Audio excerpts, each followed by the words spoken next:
My name is Melissa. I'm 26 years old and preparing for my homecoming birth. If there's a grandchild, that kind of daughter-in-law can be discarded. While packing, I overheard my mother-in-law bad-mouthing me to my husband.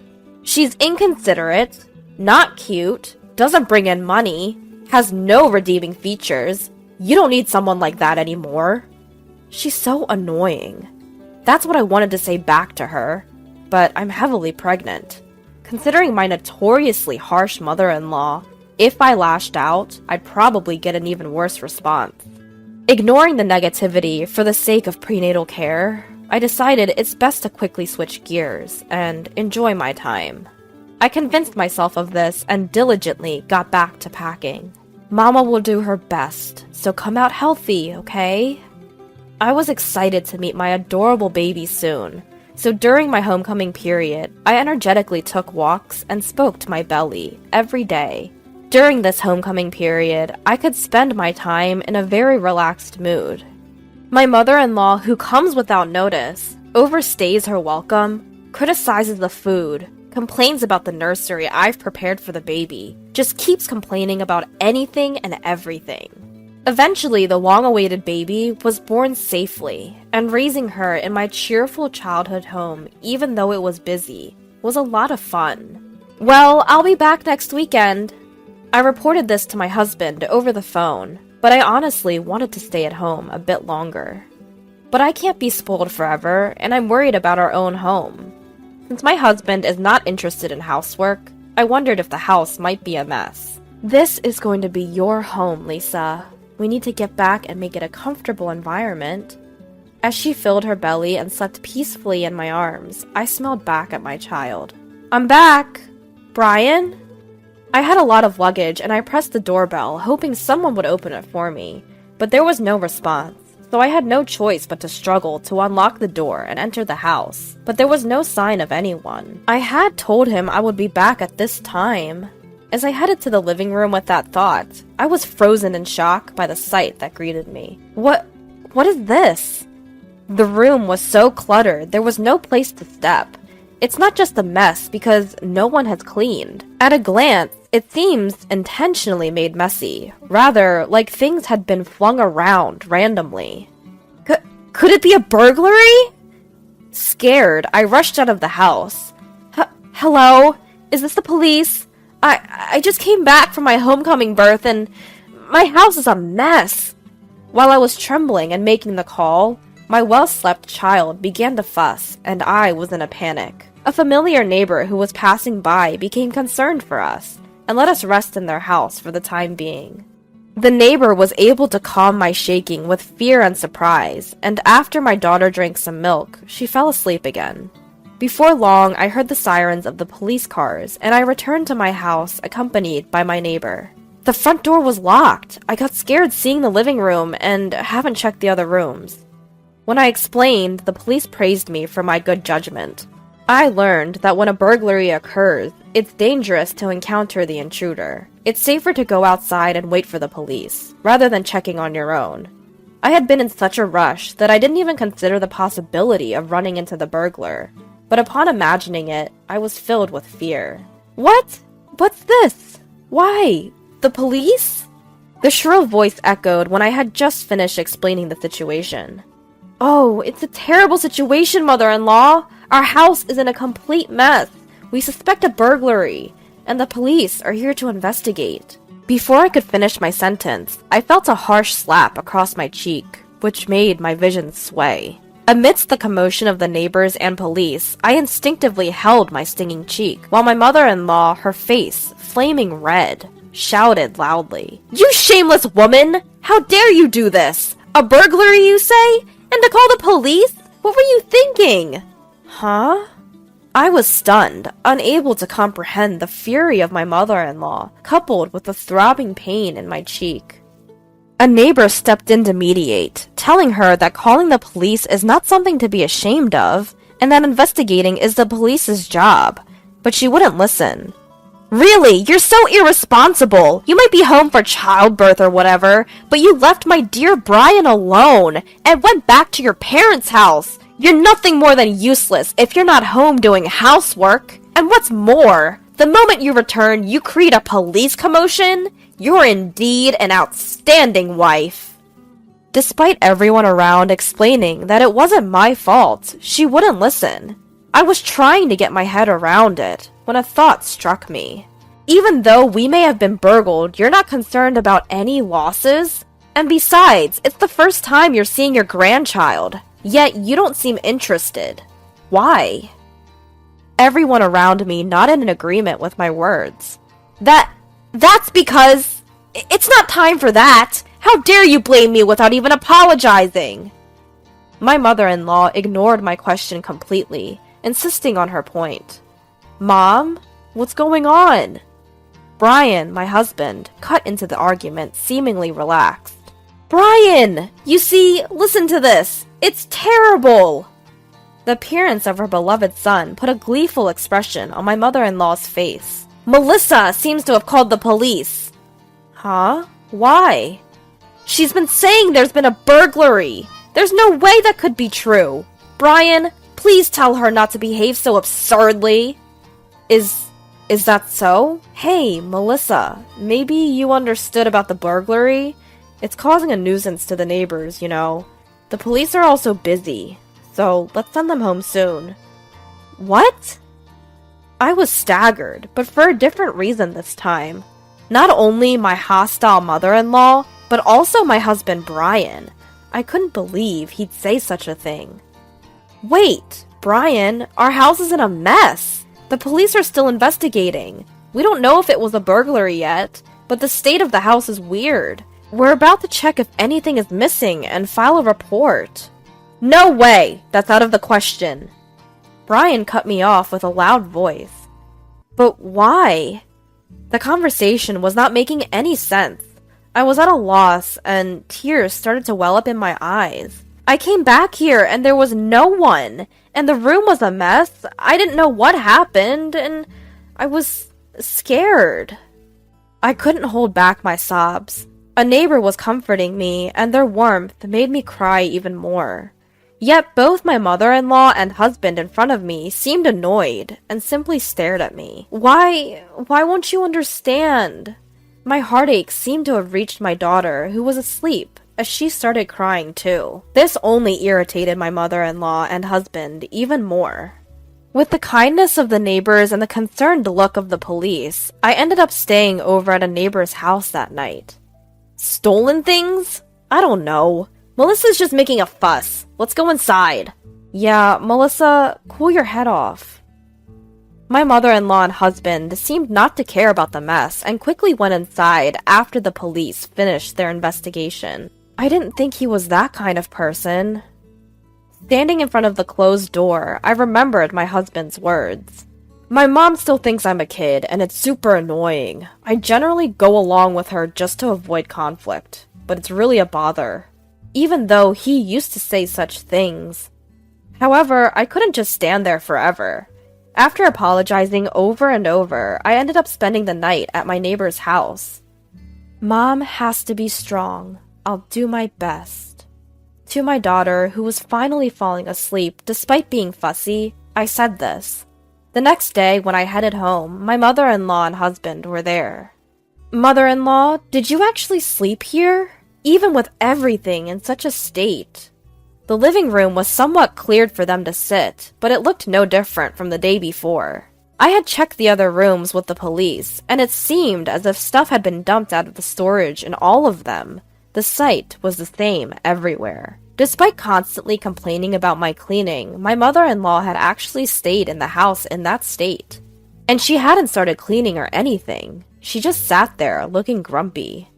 What do you mean, did you actually? I felt sorry for Brian, who was left by his wife, so I couldn't go home. Her words got to me, and I retorted, It's not that I left, it's that you didn't listen to what I was saying. What? What a way to talk! My mother-in-law's face quickly turned into one of anger. Brian cut in from the side.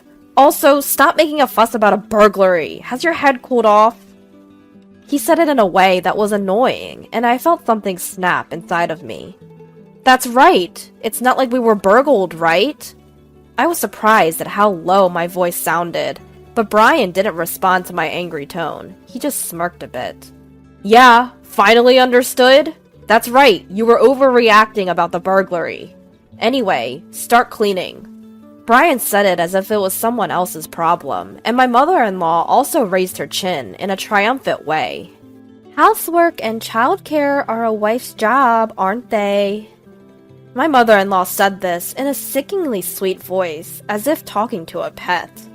What? I'm not cleaning up. It's your mess, so you should clean it up. I shrugged at the two of them looking down on me. What? Excuse me? As expected, they didn't seem to like my response. You're such a nasty wife. Get moving already.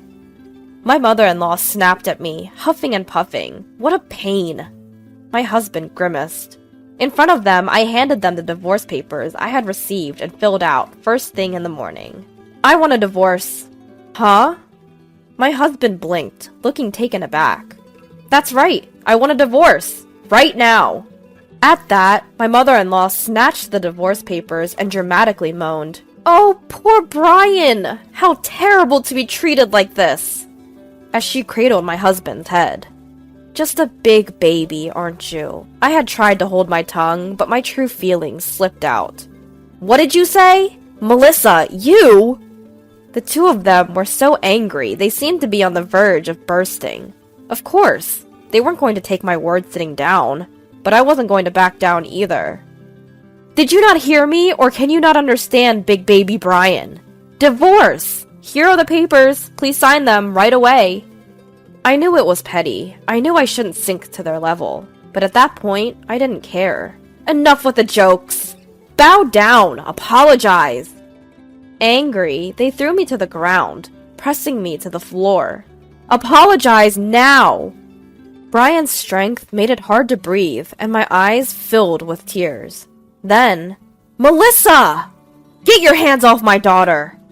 My saviors were my parents, who had come running to my aid. Behind them, I saw the friendly officer from the previous day. Coughing and gasping for air, I was relieved, and my strength left me. What are you doing, barging in here like this? Get out, now! My mother-in-law and husband were being restrained by the officer, writhing and struggling. It's no use. You've been caught in the act of assault. With help from my father, I stood up and said with a smile to the two struggling people, Actually, I only asked the officer to come and check on the situation from yesterday. I never imagined you'd assault me. What the hell is going on? My husband growled, but I wasn't scared anymore. We have a baby monitor camera installed in this house for our little Lisa. It's a live stream camera. It couldn't record the person who trashed the room, but... As I said that, both of them visibly relaxed. Huh? So what? It's a live camera, I told you. Right now, the kind neighbor who helped us yesterday is watching over this room. They listened to your conversation yesterday, along with a lot of people at the police station. My parents were watching too. Yes, after my mother-in-law and husband disappeared behind the door yesterday, I started checking the baby monitor camera. The police suspected that this whole break-in thing seemed fishy, perhaps even staged. Not just my mother-in-law, but my husband too might be involved, they said. Unfortunately, they hit the nail on the head. Before I got home, you two messed up the room on purpose, then came back pretending to be surprised, trying to blame me. You were planning to get an apology payment from my parents by saying they couldn't stand a daughter-in-law who would do something so unbelievable. You guys didn't need a daughter-in-law because the baby wasn't a boy. You wanted to kick out an unnecessary daughter-in-law and get a new one, right? What on earth is an affair approved by the mother-in-law? I finished saying everything in one breath, and everyone else in the room was staring at them with cold eyes. It must be some kind of mistake. Huh? No way, I wouldn't cheat. Huh. Melissa? Do you still have more to say? This nonsense. Stop! Mother-in-law, who for a moment forgot her position and started to get angry, was not forgiven by those around her. I also refuse to be told if I'm needed or not for such an unreasonable reason. I don't need a family that doesn't ask at all about how the baby is doing since I arrived today. It's not normal for a neighbor who's looking after her to be more loving to my daughter. I'm going back to my parents' house. Of course, I'll divorce, and I won't give up custody. As a result, it worked out just as you wanted. No, wait a minute. Police station? I don't want to go. Let go! I don't want to! Both of them made a fuss as they were taken away by the police. After that, my mother-in-law and husband became infamous in the neighborhood. Of course, it's a bad reputation. They tried to improve it by giving me a divorce settlement, but no good rumors spread at all. Well, of course, no matter how loudly they say, "We paid it!" no one would believe it. I went back to my parents' house, and I'm raising my daughter with them. I found a job through an acquaintance's introduction. Honestly, I'm not without worries, and it's hard, but when I look at my daughter's face, I feel like I can do my best. I'll work hard to raise Lisa straight, so she doesn't resemble her father. My sister-in-law suddenly installed 4 air conditioners in the house where I live with my mother. I thanked her, but I was curious where the money came from. I did it myself. Don't worry about it. I had a bad feeling about her response. Rushing to my room, I checked my bank book. I found it, feeling relieved for a moment. However, my name is Cindy Smith. I'm living with my 83-year-old mother, Mary. I used to work as a nurse until 2 years ago. But since retiring at 60, I've been devoted to caring for my mother, who has dementia. My father became disabled in a traffic accident when I was 30. Concerned about him, I returned home. Before I knew it, I missed the opportunity to marry as I was busy with work and caring for him, realizing that everyone around me was married. My older brother married early and had 3 children. My nieces and nephews would often come to play at our home and were very attached to me. I didn't feel lonely because I treated them like my own children. Perhaps that's one of the reasons why I remained single for life. My father passed away 7 years ago from pneumonia. Moreover, my brother died from illness 4 years ago too. Therefore, my mother developed dementia due to the loneliness. Cindy, when will you wake up? It's already morning. Mom, it's only 2 a.m. in the morning. Let's sleep a little more. Lately, I was frequently woken up in the middle of the night, and I was beginning to feel a little tired from caring for my mother. One day the doorbell rang. Cindy, you have bags under your eyes. Eat this and cheer up. The person who brought me a gift and said this was Susan, my brother's wife who lives nearby. Even after my brother's death, she would occasionally visit us and keep my mother company. While she didn't help with the caregiving, she allowed me a break to do housework while she was there, which was very appreciated. If you need anything, let me know. My kids have all their own families now, so I'm free. Thank you, Susan. I was truly grateful to Susan. Cindy? Mary? Hello? Susan came to visit as usual. All right, let's get the housework done while I have a chance. Today, I had to take my mother to the hospital first thing in the morning, so I haven't finished anything at home yet. Preparing dinner, cleaning, laundry, I've got a lot to do. While Susan is keeping an eye on my mother, I bustle around to try to get as much housework done as I can. While I glance at my mother's room, she's alone. Did Susan go to the restroom? Seeing that my mother is in a good mood, I returned to my chores. Having finished folding the laundry, I peeked into my mother's room, and she's still alone. Silently making paper craft? Mother, where's Susan? I don't know. Susan, you've been in the restroom quite a while. I wonder if she's not feeling well. Thinking this, I went to my room to put away the folded laundry. Yikes! Susan was standing in my room where no one should be, and I was surprised. Susan, what are you doing in my room? There's no air conditioner in this house, so I was looking around to see where it would be best to install one. Susan replied nonchalantly. If that's the case, she could have asked me instead of just going into my room. I was a bit peeved that she had entered my room without permission. But Susan, unaware of my mood, continued to talk while looking around. I'm very grateful to you, Cindy, for always taking care of my mother-in-law. So I'm going to gift an air conditioner for your room as well. Oh, thank you! I'm glad she's giving me an air conditioner as a gift, but I wish she hadn't entered my room without asking. But Susan didn't mean any harm. And it's a fact that I'm being helped by her visits. She's my sister-in-law. I should be patient. Thinking this, I decided not to complain about her entering my room this time.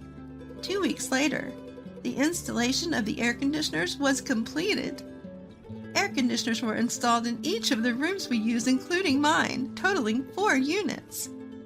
Both Mother and I expressed our gratitude to Susan, who took care of all the procedures and payments.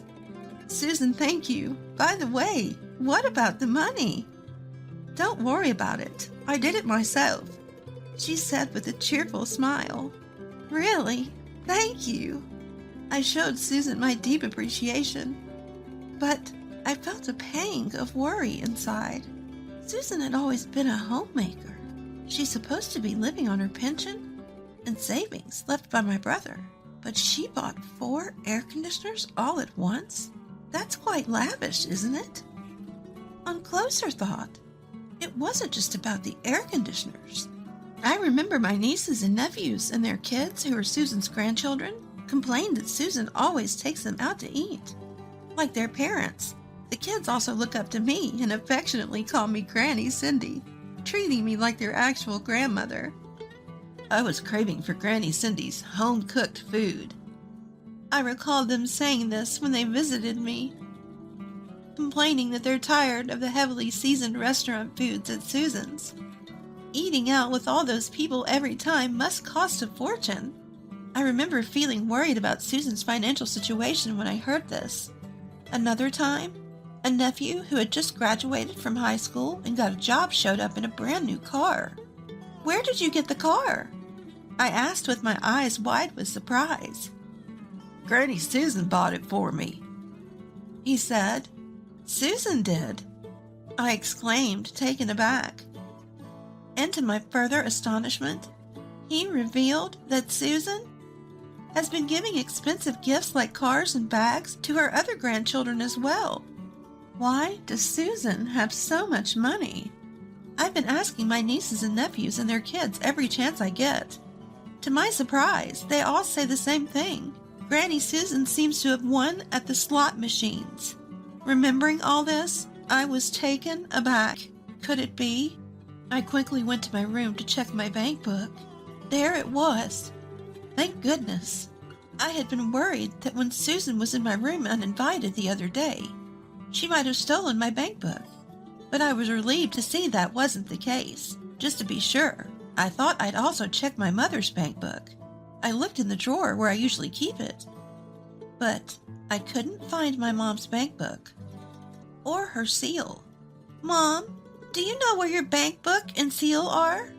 I checked them the other day and put them back in their usual place. Perhaps she forgot where she usually puts them. I thought maybe she had moved them to some other place and started looking all over the house, but I couldn't find the bank book or the seal anywhere. Could it be? I decided to call Susan. Hello, Susan. I can't find my mom's bank book and seal. Do you know anything about it? I don't know. People with dementia often get paranoid about theft. Maybe your mother-in-law hid it somewhere. Susan responded, not taking me seriously. I've searched all over the house and couldn't find it, so I'm thinking about talking to the police. I tried to stir her up. What? The police? Wait a minute. I'll help you look for it. Suddenly, Susan began to panic. She hung up and arrived at our house in no time. Here they are. In Susan's hands were the bank book and seal with my mother's name on them. Why do you have them, Susan? Susan wouldn't answer my question. I opened the bank book and was stunned. Since I had been providing all of the living expenses, my mother's Social Security benefits should have been almost untouched, with a balance of several $100,000. However, the balance recorded was less than $100,000. Looking closely, I could see that a total of about $200,000 had been withdrawn several times over the past year. What's the meaning of this? Susan kept her head down in silence. You thief! When I confronted Susan, she abruptly raised her head to argue back. I'm the one taking care of your mother-in-law like this. It's only fair that I get some compensation. Why should you get all of your father-in-law's savings? It seems that Susan had been unhappy for a long time, ever since her father passed away and her brother renounced his inheritance.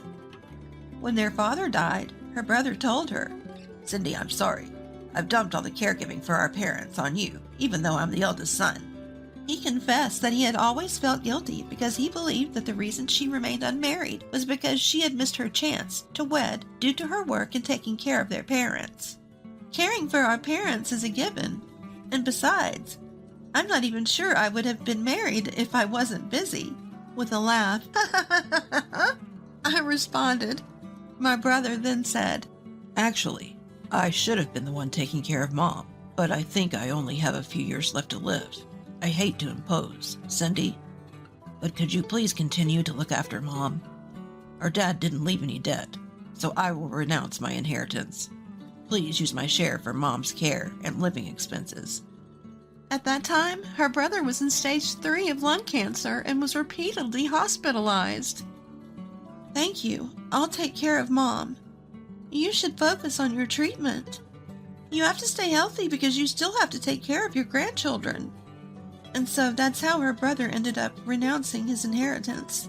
However, Susan, who seemed to resent this, subtly courted their mother's favor and skillfully investigated the whereabouts of her bank book and seal over the years after her brother's death. Moreover, this money is used for your air conditioner costs and pocket money for your great-grandchildren. Susan, who seemed to have no malicious intent, claimed with confidence that their mother would absolutely be happier if the money was used for herself and her great-grandchildren during her lifetime.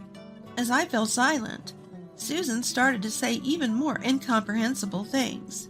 "When your mother-in-law passes away, I will probably receive the inheritance. It's a natural right as the wife of the eldest son," even as I wondered what she meant to say by natural right. Susan asserted that since I don't have children, naturally the future maintenance of the grave would be done by her own children. Therefore, she claimed that the house and land should also be transferred to her as a form of compensation. Keeping quiet would only let her get carried away. What was she talking about? She claims it's for our mother, for the great-grandchildren, but that's just a camouflage. Most of it was being used for Susan's leisure expenses. I felt a boiling rage. It was impossible to have a proper discussion with this woman. Realizing this, I reported to the police that she had been arbitrarily using my mother's precious savings. A few days later, my nephews, nieces, and their children all came to my house. "Aunt Cindy, we heard everything from the police. We're really sorry that Mom was taking out Grandma's savings arbitrarily." Everyone apologized in unison and promised that they would definitely repay the $200,000 that Susan had spent, no matter how many years it took. Susan insisted that we shouldn't hesitate to buy the car, that we'll pay back the cost, even if it takes some time. Even the child of my adult nephew bowed deeply to me. It seems they're all genuinely reflecting. But the audacity of it all! Normally, winning enough money at slots to buy multiple cars is absurd, don't you think? You're all lacking a little common sense. I pointed out to my nephews and nieces who didn't question the wealth of their mother, Susan. They all nodded in embarrassment and bowed their heads again. What does Susan say about all this? They exchanged glances and replied with an apologetic tone. Mom is being stubborn about it. But Auntie, we promise we'll take responsibility. How astounding Susan could be when her children and grandchildren were here bowing their heads. No matter how much I detest Susan, I cannot fully despise her. However, these kids seem to genuinely reflect and have a long life ahead of them, even though it's due to their lack of common sense. It's too pitiful to be tied down by debts. This incident should have been a lesson in life.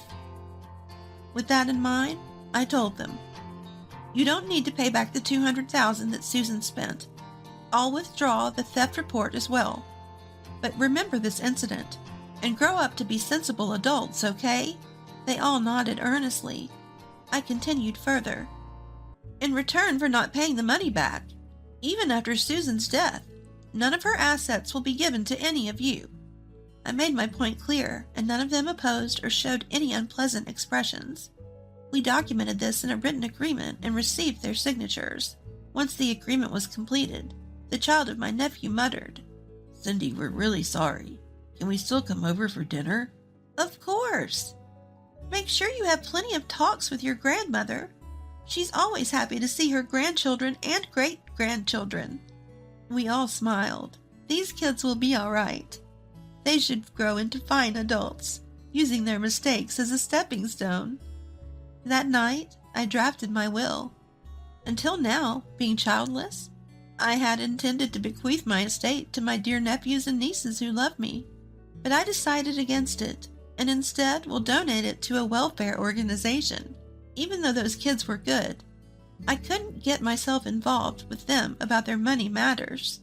Then, half a year later, "Mom, how are you doing?" "Who are you?" "I'm your daughter, Cindy." "You came. That's good. My mother's dementia has significantly worsened. She doesn't even recognize me anymore. Her wandering and personal care have become very challenging. So 3 months ago, I had to put her in a nursing home. Now I'm living in an apartment near the facility, and I visit my mother every day. That's my life. When I put my mother in the nursing home, I made a bold move. I sold our house and land and moved to a place where Susan and others wouldn't find us. Since then, I haven't met with Susan. Even after I dropped the theft charge, there was absolutely no contact from Susan. Well, that's to be expected, but I was getting more and more irritated with her every day.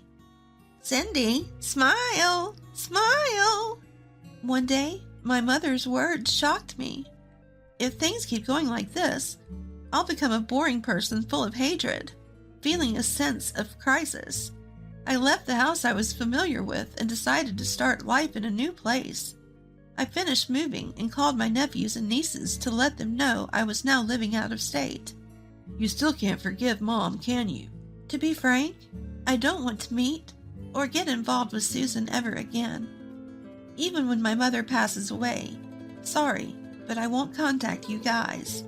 "I understand. I'm truly sorry for causing you so much distress. We all loved your beef stew, Aunt Cindy. We wish you a happiness from afar." Tears rolled down my cheeks at his words. Just as I thought, these kids were good. I want to see these kids again. It might be inconsiderate, but if Susan passes away before me, I want them to eat my beef stew again someday. I thought about that while watching the sunset. "Mom, I'll come again." "Cindy, you had a good smile today." At my mother's words, my heart lightens. With some time freed up since placing my mother in the care facility, I started taking walks along the local riverbank every morning and evening. The vast sky envelops me. Caring for my father, working as a nurse, caring for my mother, I've dedicated my years to serving others, sparing no time to gaze at the sky or feel the wind. I don't regret it, of course, but I wonder if I had taken a little more time for myself, could I have led a different life? As I watched a bird take flight against the wind, I thought so. "Today you had a good smile." I remember the words my mother, who doesn't even remember what happened 30 minutes ago, said to me. That's right, because the me of that time is here. The me of now exists. I left my familiar place and came here to lead a new life. From now on, I will live with even more smiles. The bird from earlier is freely enjoying itself up in the sky. I will live here feeling the wind, looking up at the bright sky. I made that